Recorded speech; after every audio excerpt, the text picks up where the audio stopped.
melontar bahwa mereka sebenarnya sudah paham Pergub 123, tapi karena ada kesepakatan lisan dengan BPJS yang mana BPJS tetap harus mensyaratkan PN1, sehingga mereka mau nggak mau tetap menerapkan pemberlakuan PN1. Makanya waktu itu saya bilang bahwa ya puskesmas seharusnya tunduk dengan Pergub, bukan tunduk pada kesepakatan lisan BPJS, karena puskesmas ini adalah bagian dari pemerintah DKI. Makanya dalam broadcast saya yang mungkin bapak-bapak ibu-ibu terima itu, saya bilang itu pembangkangan terhadap Pergub. Lalu sampai puskesmas tunduk pada kesepakatan lisan BPJS. Di Pergub 123 itu hanya cukup KTP-KK, tidak ada PM1 lagi. PM1 tetap diminta sampai kita sudah advokasi ke sana baru lolos. Selalu dan selalu begitu. Nggak ada rujukan dari dinas tuh yang menunjuk langsung bahwa itu bebas, nggak pakai PM1. Kalau kami harus advokasi ya repot. Mengenai keluhannya di kelurahan Keramas dan Senen, dan itu masih diminta PM1. Kemudian kita akan selesaikan dilakukan tindak lanjut langsung dengan kampus kecamatannya supaya tindak lanjut ke depan tidak ada lagi permintaan.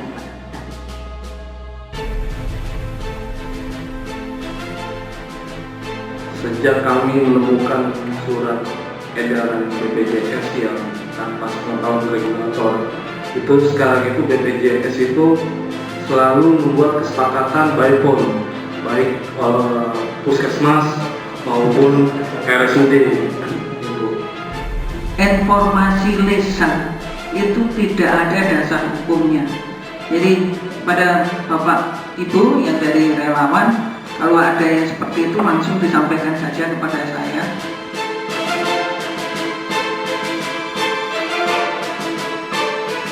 Sekarang beredar informasi bahwa jam kesda itu 2015 akhir 2014 ini sudah habis, maka itu tidak lagi bisa diperpanjang. Dan kalaupun yang sudah jadi kartunya orang tuanya, maka anaknya harus menjadi JKN mandiri yang premi. Ini kan nggak logis. Satu sisi orang tuanya mendapatkan kepesertaan PBI, kok anaknya disuruh bayar. Yang ini sekarang sedang merebak di masyarakat. Puskesmas dapat info itu dari BPJS dan Puskesmas menyampaikan ke masyarakat yang menggunakan kartu KJS dan Jamkesmas. Nggak benar. Ya.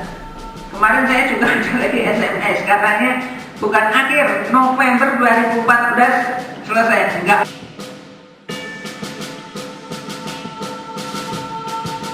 Pelayanan puskesmas yang selama ini terkadang bahasanya kasar.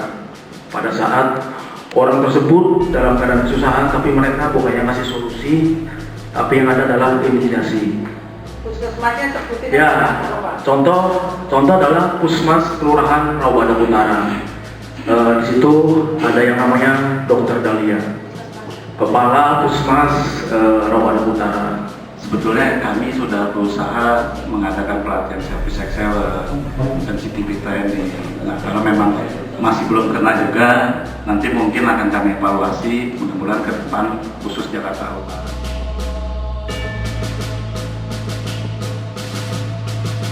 Antara Kelurahan Jatinegara Kaum dan Kelurahan Jatinegara, warga Kelurahan Jatinegara Kaum periksa ke Kelurahan Jatinegara di Puskesmas Cakung,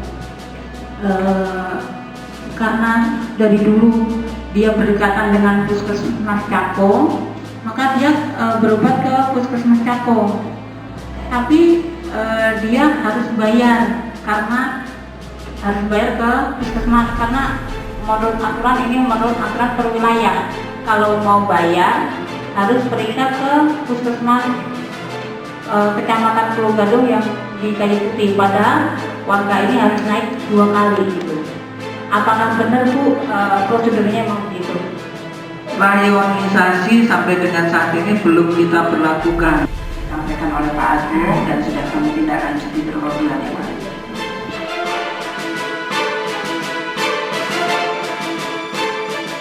ini Dokter Ipon memang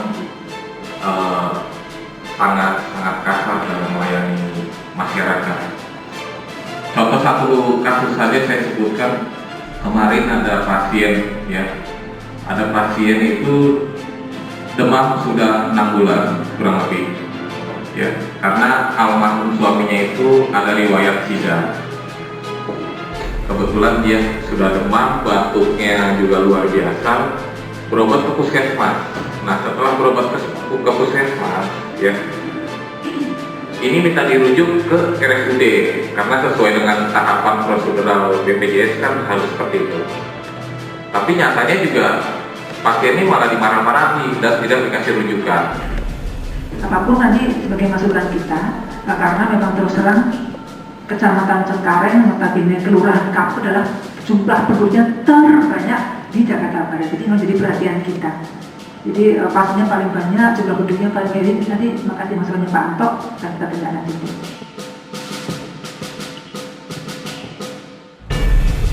Ketika di puskesmas dibilang datanya dari BPJS, ketika kita di BPJS dibilang datanya dari puskesmas. Sebenarnya kesimpang siuran ini data validasinya ada di mana dan kenapa mereka bisa mengkambing hitamkan, membolak-balikan sebenarnya datanya ada di mana. Jadi info valid itu kita nggak ketemuin di lapangan. Jadi semua peserta KJS itu data-data nama semuanya kita kirimkan ke BPJS. Ini menjadi data dasar dari BPJS. Nah, BPJS juga mendistribusikan data-data ini ke masing-masing puskesmas kecamatan. Saya punya pasien, dia menggunakan premi mandiri. Nah, setelah berapa bulan itu premi mandirinya tidak dibayar kembali karena pasien ini tidak mampu. Apakah pasien ini bisa diganti dengan PBI? Kalau yang mandiri tadi dia memang nggak mampu, mau ke PBI, yang bayar kami, bukan pasien. Bahwa yang peserta PBI harus mempunyai rekening bank mandiri. Saya mau minta klarifikasi dari Kepala Dinas DKI, apakah itu betul? Kalau yang PBI yang kita bayarin ya nggak usah.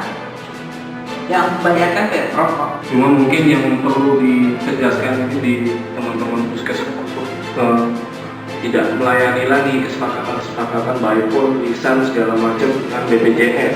Setelah ini akan kita lakukan pertemuan secara rutin mas dengan teman-teman kepala suku dinas. Setiap permasalahan apapun sampaikan supaya kami tahu, karena bagi saya melayani masyarakat adalah bagian dari jiwa kami.